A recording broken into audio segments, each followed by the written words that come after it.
রবিল আলামিন আলামিন দ্বারা। আলহামদুলিল্লাহ, এখন মৌলানা আবুল বাশার অত্যন্ত মূল্যবান বক্তব্য রাখতেছিলেন। আপনারা ভালো করে শোনেন এবং বোঝার চেষ্টা করেন এবং এটা আমলে করে দেওয়ার চেষ্টা করেন, ইনশাআল্লাহ কাজে দেবেন। এখন আমাদের সামনে বক্তব্য রাখবেন আমাদের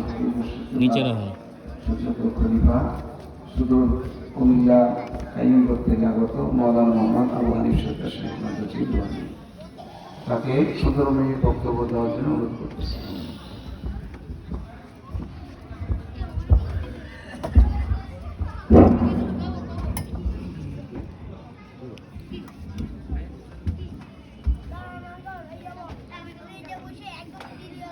আসসালামু আলাইকুম ওয়া রাহমাতুল্লাহি ওয়া বারাকাতুহু।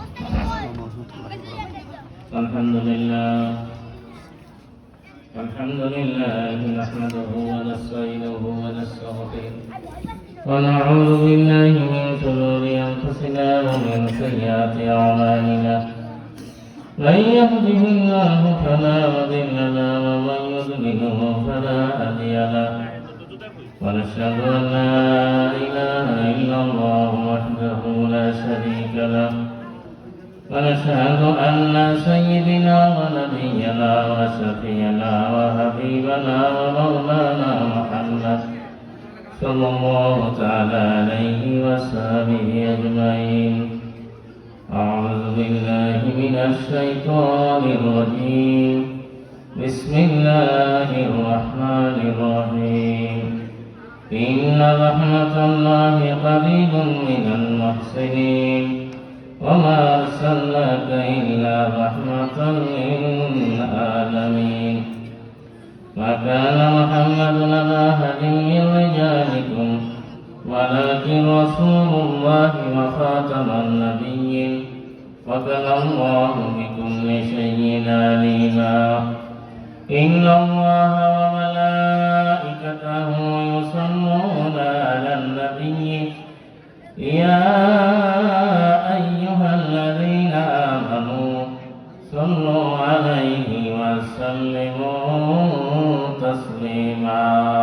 اللهم صل على سيدنا مولانا محمد وعلى آل سيدنا مولانا محمد.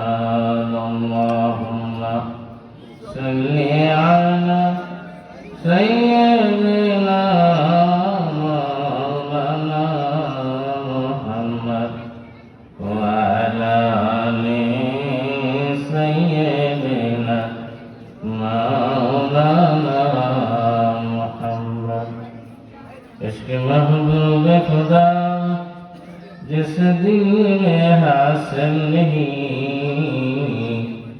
लाखों मिलूं मगर ईमान में कामिल नहीं.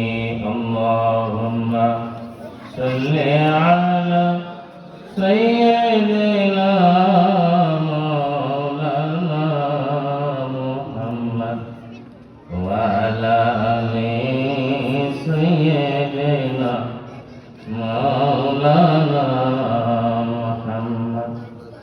सलातुन या रसूलुल्लाह अलैकुम, सलामुन या हबीबल्लाह अलैकुम. सलातुन या रसूलुल्लाह अलैकुम, सलामुन या हबीबल्लाह अलैकुम. या इमामल मुरसलीन, जलवागरुहु रहमतल लिल आलमीन. सलातुन या रसूलुल्लाह अलैकुम, सलामुन या हबीबल्लाह. بلغ العلا بكماله كشف الدجى بجماله حسنت جميع خصاله صلوا عليه وآله نظم الله بكماله كشف الدجى بجماله حسنت جميع خصاله صلوا عليه وآله الحمد لله على ذلك সমস্ত প্রশংসা স্তবস্তুতি মহিমা গৌরব উচ্চতা পবিত্রতা পরাক্রম শুধু আল্লাহ পাকের জন্য আলহামদুলিল্লাহ। আর সর্বশ্রেষ্ঠ দরুদ বর্ষিত হোক তার পেয়ারা আলী ইমামুল মুরসালিন রাহমাতাল লিল আলামিন শাফিউল মুজনিবিন নবী মুহাম্মদুর রাসূলুল্লাহ সাল্লাল্লাহু আলাইহি ওয়াসাল্লামের প্রতি তৎসহ অন্যান্য আম্বিয়া আলাইহিমুস সালাম মুকাররামিন ফেরেশতাবৃন্দ তামাম সাহাবায়ে কেরাম সমস্ত ওলি আউলিয়া গাউস কুতুব আল্লাহ পাকের যত প্রিয় বান্দাবান্দিগণ এই দুনিয়া থেকে চলে গেছেন তাদের সকলের প্রতি আল্লাহ পাকের অশেষ রহমত ও বরকত অবিশ্রান্ত ধারায় কিয়ামত পর্যন্ত বর্ষিত হতে থাক। সবাই বলে আল্লাহুম্মা আমিন। আল্লাহ পাক আমাদেরকে যে জন্য সৃষ্টি করেছেন শুধু তার ইবাদতের জন্য। মাহফিলে আমরা আসছি অনেক দূর দূরান্ত থেকে। আপনারা বাইরে যারা আছেন মেহরবানি করে প্যান্ডেলে আসেন, জাকিরিনদের মজলিসে আসেন। মজলিসে এসে শোনা এটা খাস রহমত পাওয়ার একটা মাধ্যম। পৃথিবীর এই আমাদের যে প্রকৃতি যেটা কি চায়, পৃথিবীর ভোগ বিলাস এবং এই চাওয়ার মধ্যে নফস বাধা মানতে চায় না, ভালো মন্দ পার্থক্য করতে চায় না। এজন্য যারা আল্লাহ ভীরু, যাদের মধ্যে তাকওয়া আছে, পরহেজগারি আছে, তারা এটাকে দমন করতে পারে। ওয়াম্মা মান খাফা মাকামা রাব্বিহি ওয়া নাহান নাফসা আনিল হাওয়া ফা ইন্নাল জান্নাতা হিয়াল মা'ওয়া ওয়া আম্মা মান খাফা মাকামা রাব্বিহি ওয়া নাহান নাফসা আনিল হাওয়া। যারা আল্লাহর সামনে দণ্ডায়মান হওয়ার ভয়ে ভীত থাকে এবং নফসকে কুপ্রকৃতিকে খারাপি থেকে ফিরাই রাখে, ওয়া নাহান নাফসা আনিল হাওয়া ফা ইন্নাল জান্নাতা হিয়া মা'ওয়া। এই কুপ্রকৃতিকে নফসকে পরাভূত করা, অন্যায় থেকে ফিরে আনা, এটা তো পাওয়ার লাগে, শক্তি লাগে। মানুষ পৃথিবীতে আশরাফুল মাখলুকাত হইল, মানুষকে আল্লাহ পাক যে জন্য সৃষ্টি করেছেন শুধু আল্লাহর ইবাদতের জন্য। আর মানুষ আল্লাহর মহব্বতের ভালোবাসার মখলুক। এত ভালোবাসার মানুষকে, এত দয়া। কোরআন শরীফে অসংখ্য দলিল আছে, ইন্নাল্লাহা বিন-নাসি লারাউফুর রাহিম। তাহলে এত দয়া, এত ভালোবাসা করে মানুষকে সৃষ্টি করছেন, সেই ভালোবাসার মখলুক আল্লাহকে ভুলে থাকবে? এটা বলে থাকতে পারে? ইয়া আইয়ুহাল ইনসানু মা গাররাকা বিরাব্বিকাল কারীম। এসব মানুষকে বলছেন, হে মানুষ, মহাপ্রভুর স্মরণ থেকে কিসে তোমাকে ভুলাই রাখে? এই ভুলাইয়া যে আমাদেরকে রাখে সেই মহাশত্রু শয়তান। পৃথিবীতে আমরা যখন আসি মা বাবার মাধ্যমে, যখন একটা শিশুর জন্ম হয়, ভূমিষ্ঠ হয়, সে আশরাফুল মাখলুকাত হওয়ার সত্ত্বেও সে নিজের প্রয়োজন নিজে সারতে পারে না। পারে নাকি? নিজের খাওয়া দাওয়া, পায়খানা প্রস্রাব থেকে পাকসাফ পারে, তাকে তরবিয়ত করতে হয়। তাহলে আমরাও এই পৃথিবীতে আসার পর আমরা যখন বালেগ হই, সাবালক হই, আমাদের উপরে শরীয়তের হুকুম যখন বর্তায়, এই শরীয়তের বাহ্যিক এবং আভ্যন্তরীণ বাহ্যিক বিষয়টা আমরা সবাই সচেতন, অনেকেই শিখি ওস্তাদের কাছে, মসজিদে, বক্তব্যে, মাদ্রাসায়, স্কুল, কলেজ, ইউনিভার্সিটি বা মাসালার কিতাব কিনে। আলহামদুলিল্লাহ এটার ব্যাপারে অনেক সচেতন। বাংলাদেশে তো লক্ষ লক্ষ মাদ্রাসা আছে, আলেম ওলামা আছে। কিন্তু মূল যে বিষয়টা, সমস্ত নবী রাসূলকে আল্লাহ পাক যেমন জাহিরি শরীয়তের যে অবকাঠামো, এটা যেমন শিখেছেন, সমস্ত নবী রাসূল মানুষের যে তাসকিয়া, আভ্যন্তরীণ যে পরিশুদ্ধি, এটা করছেন। এটা কোরআন শরীফে আয়াত আছে। সময় কম তো সব কথা বলতে পারবো না। সেটা যে এই বিষয়টা ভুলে রাখে মহাশত্রু শয়তান। আর যে প্রকৃত জ্ঞানী, যে আল্লাহকে ভয় করে, যে খাঁটি ইমানদার হইতে চায়, আলা লিল্লাহিদ দীনুল খালিস, আল্লাহ পাকের জন্য বিশুদ্ধ দিন আবশ্যক। পৃথিবীর অধিকাংশ মানুষ আজকে বিশুদ্ধ দিন চায় না, এটাই বাস্তবতা। আজকে 1 লক্ষ টাকার আলেম আসলে এখানে যাবেন তো না মানুষ? তাইলে কি টাকার আলেমের যেই আলেম টাকার বিনিময়ে আসে এই কথাগুলো অতি দুঃখের বলতে হয়। আমরা মানুষের বিগতের জন্য বলছি না, আমাদের যে কালচার সংস্কৃতি দিন ধর্ম সম্পর্কে যে আকীদা বিশ্বাস, আমাদের যে চেষ্টা তদবির, আমাদের দিনের কল্যাণের জন্য ভালোর জন্য আমরা যে কাজ করি, এই কাজের মধ্যে আমরা কি জিনিসগুলো নিয়ে আসছি এখন এই যে মাহফিল। তাইলে নবী পাক সাল্লাল্লাহু আলাইহি সাল্লাম যখন আসছিলেন যে আল্লাহ হাবিব রাহমাতাল লিল আলামিন, তাইলে উনি 10 বছর যে চেষ্টা করলেন এই যে মক্কা শরীফে ওনার বংশের মধ্যে অল্প লোক সারা দিল। খাঁটি দিনদারির পথে মানুষ আসতে চায় না। 1 নম্বর হলো নফসের বাধা, শয়তানের বাধা। শয়তান মহাশত্রু, সে চায় যে আমার মতো এলেম শিখান, আমার মতো ইবাদত করো, তাইলে তোমাকে আমাকে জাহান্নামে নিতে সহজ হবে। এখন বুঝছেন শয়তান কি জাহিলি আলেম না? শয়তান কি আলেম? কি আমাকে জবাব দেওয়ার কথা বলে শয়তান আলেম কি না? জি জি আলেম। কি ফেরেশতাদের উস্তাদ না সে? মুআল্লামাল মালাকুত না? তার ইবাদত কি কম ছিল না। তো শয়তানের মতো এলেম আর শয়তানের মতো আমল যদি কারো হয়, নাউজুবিল্লাহ, তার পরিণাম খুব খারাপ হবে। পৃথিবীর অধিকাংশ এই যে আমরা যারা মুসলমান এবং যারা ওলামায়ে সু বর্তমান আলেম, এই শয়তানের মতো তবিয়ত, মানে এলেম অনেক বেশি, আমল বেশি, কিন্তু ইখলাস নাই, খুলুসিয়ত নাই। আলা লিল্লাহি দ্বীনুল খালিস, দিন ধর্ম। আমি যত দূর থেকে আসি, মনে করেন আমি চট্টগ্রাম থেকে আসছি গতকাল, আমার বাড়ি কুমিল্লা ব্রাহ্মণবাড়িয়া করবো, এখানে আমি কি উদ্দেশ্যে আসছি এটা কি আমার আল্লাহ জানেন না? মূল কথাটা বুঝেন, আমি এখানে আসছি মূলত কি উদ্দেশ্যে?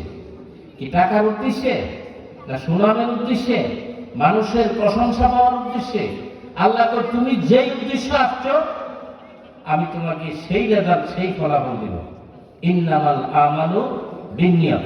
তা আমি আসছি, আমার আব্বা হুজুর অনেক খলিফা আসবেন, প্রিয়জনরা আসবেন, এখানে আউলিয়া কেরামের একটা মজলিস, এখানে আসা এটা একটা বিরাট সৌভাগ্যের বিষয়। এই ভালোবাসার টানেই আসছে। এই ভালোবাসাই তরিকার নামই ভালোবাসা। এই ভালোবাসতে হবে। আমরা যতই ওয়াজ শুনি, এই ভালোবাসাটা কালজনীতে আসবে কিভাবে? নফসকে পরাজিত করবে কিভাবে? শয়তানকে পরাজিত করবো কিভাবে? যত রকমের বিদ্যা, এলেম, কালাম যত কিছুই শিখতেছি, কি খারাপ কাজ বলছি না। বাহ্যিক যতই এলেম শিখেন, জাহিরি এলেম দিয়ে শয়তানকে পরাজিত করতে পারবেন না। তাকে কাবু করতে হলে কালবি এলেম লাগবে, জিকিরের ফয়েজ লাগবে, নূর লাগবে। এই কথাটা আমরা বলছি।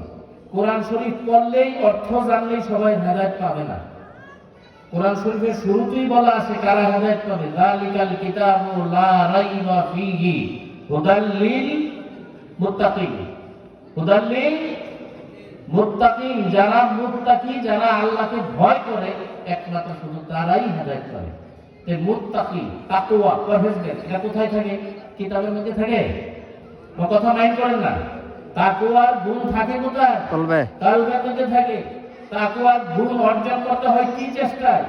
সূরা তাওবার 119 নম্বর আয়াতে, ইয়া আইয়ুহাল্লাযীনা আমানুত্তাকুল্লাহা ওয়া কুনু মা'আস সাদিকিন। হে ঈমানদার বান্দা-বান্দীগণ, আল্লাহকে ভয় করো।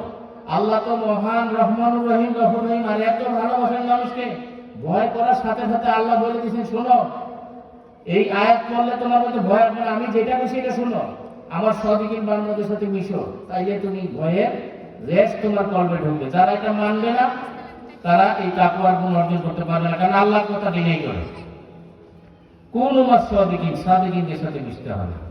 তাইলে সাদিকিনদের সাথে মিশতে হইলে সুন্নত অনুযায়ী তাদের কাছে বায়াত হইতে হবে। তাদের দিকে, মানুষের দিকে, মানুষের হেদায়েতের মাধ্যমে তো মানুষ, কেউ যদি মনে করে উনিও তো আমার মতো একজন মানুষ, আমি ওনার দিকে মনোযোগী হব কেন? আরে আল্লাহ পাক এই পৃথিবীতে যে আল্লাহ যে আছেন, দিন ধর্মের কথা জানাইছেন, আল্লাহ কি নিজে ঘোষণা দিয়েছেন না ফেরেশতার মাধ্যমে জানাইছেন? ফেরেশতার মাধ্যমে জানাইছেন নাকি? মানুষের মাধ্যমে জানাইছেন। মানুষের থেকে নির্বাচিত করছেন নবী রাসূল। নবী রাসূলের জামানা শেষ হয়ে গেছে। যাদের বুদ্ধি আছে, আকল আছে, তাদের জন্য ইশারাই যথেষ্ট। তাইলে নবী রাসূলের জামানা শেষ হয়ে হাতি নায়েব রাসূলরা থাকবে, তারা ফি সাবিলিল্লাহ অবিকল নবী রাসূলের মতো খেদমত করবে দিনে, একেবারে অবিকল, এক টু জেড 100 মিনিট হবে এখানে। এই জন্য মুজাদ্দিদ আল-হাসানী রাহমাতুল্লাহ আলাইহি বলছেন যে ক্ষুদ্র বৃহৎ ছোট বড় সকল বিষয়ে নিজের পীর মুর্শিদের অনুসরণ করবে। কারণ তার পীর এভাবে যাইতে যাইতে কার অনুসরণ করে? স্বয়ং নবীজির অনুসরণ করে। কার? নবীজির। নবীর অনুসরণ করা ফরজ। মাইয়ুতির রাসূলা ফাকাদ আতা আল্লাহ। যা হোক, অনেক কথাবার্তা তো নেই। যার এই অনুসরণের এই যে আমলটা যার মজবুত হবে, সে দ্রুত কামিয়াব হবে। একটা মানুষ, খাঁটি মানুষ কখন হয়? যদি তার কল্প সালিম হয়, তার নিয়ম যদি বিশুদ্ধ হয়। তো সমস্ত কিছুর ফাউন্ডেশন কল্প ঘুরাতে এক জায়গায় আসতে হয়। তো কল্প নিজে নিজে শুদ্ধ করা যায় না। এজন্য জাহিরি এলেম যারা শিখছেন বা শিখতেছেন, আপনাদের প্রতি আহ্বান, আমরা তো এক আল্লাহর বান্দা, এক নবীর উম্মত। আমরা সবাই উদ্ধার পেতে চাই, পৃথিবীর জীবন যেমন শান্তিতে থাকতে চাই, পরকালে থাকতে চাই। তো কিভাবে থাকবো? আমরা একে অপরকে ভালোবাসতে হবে, মহব্বত করতে হবে। হিংসা, বিদ্বেষ, অহংকার, এই সমস্ত এগুলি ওয়াজ দ্বারা হবে না। তো যদি ওয়াজ দ্বারাই হতো, সমস্ত কোরআন হাদিসের কিতাবে এই সমস্ত ভালো ভালো কথা লেখা আছে না? তে লেখা পড়ে পড়ে নিজে নিজে ভালো হওয়া যায়। এখন বললাম আপনাদের হুব্বুদ দুনিয়া রাসূল খাতিয়া, এটা আমি যেমন জানি, ওই 1 লাখ টাকার মৌলানা হেও জানে না। সেই হাদিস পড়ে নাই? নবীজি বলছেন হুব্বুদ দুনিয়া রাসূল খাতিয়া, দুনিয়ার মহব্বত সমস্ত গুনার মূল। এখন আপনারাও শুনছেন, আমিও পড়ছি, আলেমরাও জানে। এই হাদিস পড়ার সাথে সাথে কি দুনিয়ার মহব্বত কল্প থেকে চলে গেছে? তাহলে কলবটা থেকে এই দুনিয়ার মহব্বত ছড়াইতে হইলে কলবের নিতে আল্লাহর জিকির করতে করতে কলবের ফানা হওয়া লাগবে, আল্লাহর সাথে গভীর মহব্বতের সম্পর্ক হওয়া লাগবে। এই আল্লাহকে যারা যারা খাঁটি ইমানদার, তারা আল্লাহকে অত্যধিক ভালোবাসে। সূরা বাকারার মধ্যে আয়াত আছে, ওয়াল্লাযীনা আমানু আশাদ্দু হুব্বান লিল্লাহ। তাই আল্লাহকে অত্যধিক ভালোবাসা তো শুধু এই আয়াত পড়লে সাথে সাথে আসে না। কারণ কলব এমন একটা জিনিস, আমরা যখন বালেগ হই, সাবালক হই, সেখানে নফস আছে, শয়তান আছে। তাহলে কি করে? আমাদের দ্বারা গুনাহ হয়, পাপ হয়। পাপ হলো একটা সাংঘাতিক আবর্জনা, ময়লা, নাপাক জিনিস। মানুষ যখন একটা গুনাহ করে, যে গুনার ময়লা কলবে লাগে, হাদিস শরীফে বলা আছে। তো সব আলেমরা জানে, কিন্তু মানে না কেন? মানতে পারে না কেন? অহংকারের কারণে, দাম্ভিকতার কারণে। এবং শয়তান তাকে প্রবলভাবে ধোঁকা দেয়, বাধা দেয়, না তুমি আলেম, তুমি অনেক জানো, তোমার মতো আরেকজন মানুষের কাছে যে তুমি মুড়ি ধুলা, এটা হয় নাকি? আরে তুমি যদি আরেকজনকে না মানো, মানুষ তো কখন হেদায়েত করে? যদি এরকম কোন, যত বড় আলেম হোক, যত বড় হাফেজ, মাওলানা, মুফতি, ডাক্তার, ইঞ্জিনিয়ার, পৃথিবীর যত বড় যোগ্যতাধারী হোক, তাকে অবশ্যই একজন কামেল ব্যক্তির সহমতে যেতে হবে। এটা কোরআন হাদিসের হুকুম, সবার শিক্ষা। যদি কেউ এটা না আসতে চায়, না আসে, সে বদনসিব। আর ফিতনার জামানা, কেউ যদি দুর্ভাগ্যবশত না পাইলেও মুক্তি পাবে কোন দিক দিয়া? যারা মফস্বলে আছে, অথবা যারা কামেল মোকামেল পীর মুর্শিদের সন্ধান পায় নাই, অন্তত ন্যূনতম তারা আকীদা বিশ্বাস ভালো রাখবে। আল্লাহ তোমার ওলিরা পৃথিবীতে আসে, আমি তো সাক্ষাৎ, তাদের সবাইকে ভালোবাসতে হবে। এইখানে কোনো দ্বিমত নাই, আকীদার ব্যাপারে বিন্দু পরিমাণ কোনো ছাড় নাই। আর যত বড় মাওলানা, মুফতি, ডাক্তার, ইঞ্জিনিয়ার, শিক্ষিত হোক, সে যদি আল্লাহর ওলিদেরকে, বন্ধুদেরকে, খাঁটি নায়েবে রাসূলদেরকে যদি না ভালোবাসে, না মহব্বত করে, তাদেরকে যদি ঘৃণাই করে, অবজ্ঞা করে, তুচ্ছ তাচ্ছিল্য করে, নাউজুবিল্লাহ, তার কপালে হেদায়েত জুটবে না। সময় তো শেষ হয়ে গেল। আপনার যেটা করণীয়, আসেন আলোকিত মানুষের কাছে। এর চেয়ে বড় কোনো আমল নাই পৃথিবীতে। এই আমলের কারণে আমি আসি, যে আলোকিত মানুষের সাথে একত্রিত হব। আসেন, এটা তাদের কাছে যারা উদ্বোস করে, তাদেরকে যারা মহব্বত করে, ভালোবাসে, তারা কখনো বদভক্ত হয় না। এটা মুক্তবাদ শরীফে আছে। মা বোনরা, আপনারা যারা আসছেন এই খাস মুজাদ্দিদি তরিকার এই মাহফিলে, অনেক মহিলা মা বোন দেখছি আজকে মাহফিলে আসছেন। তরিকার কাজ মনোযোগ মহব্বতের সাথে করবেন, নিকটস্থ খানকার সাথে যোগাযোগ রাখবেন। তারপর স্বামীর হকের বিষয়ে খুব সতর্ক থাকবেন। এটা বড় একটা হক। এই ক্ষেত্রে অনেকেরই মারাত্মক ভুল হয়ে যায়, এটা খেয়াল রাখবেন। স্বামীর সাথে যাতে কোনো বেয়াদবি না হয়, বেপরদা চলা না হয়। কারণ একজন আউলাদে হাসিনা, নেককার মহিলার দাম সমস্ত পৃথিবীর সমস্ত সম্পদের চেয়ে বেশি। আদর রক্ষা করা উচিত। যেহেতু সময় শেষ, আমার জন্য কাজ করে দোয়া করবেন। বলার ছিল অনেক কিছুই। আল্লাহ পাক তৌফিক প্রদানকারী। ওমা আলাইনা ইল্লাল বালাগ। আল্লাহ পাক আমাদের সবাইকে দয়া করে ক্ষমা করুন। খাস মুজাদ্দিদি তরিকার খাস ফয়েজ নিয়ামত, মহান মুর্শিদ আল্লামা মামুনুর রশিদ রাহমাতুল্লাহ খাস ফয়েজ নিয়ামত আমার জন্য শুকরুন, আল্লাহুম্মা আমিন। এখন আমাদের মধ্যে বয়ান পেশ করবেন, মূল্যবান তাকরীর পেশ করবেন আমাদের মহান মুর্শিদ কাকা সুযোগ্য খলিফা হযরত মাওলানা এবিএম মাইনুল ইসলাম সাহেব, অনুবাদক তাফসিরে মাজারি, এমএম হাদিস, এসএম রাষ্ট্রবিজ্ঞান, ঢাকা বিশ্ববিদ্যালয়, খলিফা খাস মুজাদ্দিদিয়া তরিকা, ঢাকা। আমি হযরতকে ওনার মূল্যবান তাকরীর পেশ করার জন্য সবিনয় অনুরোধ করছি।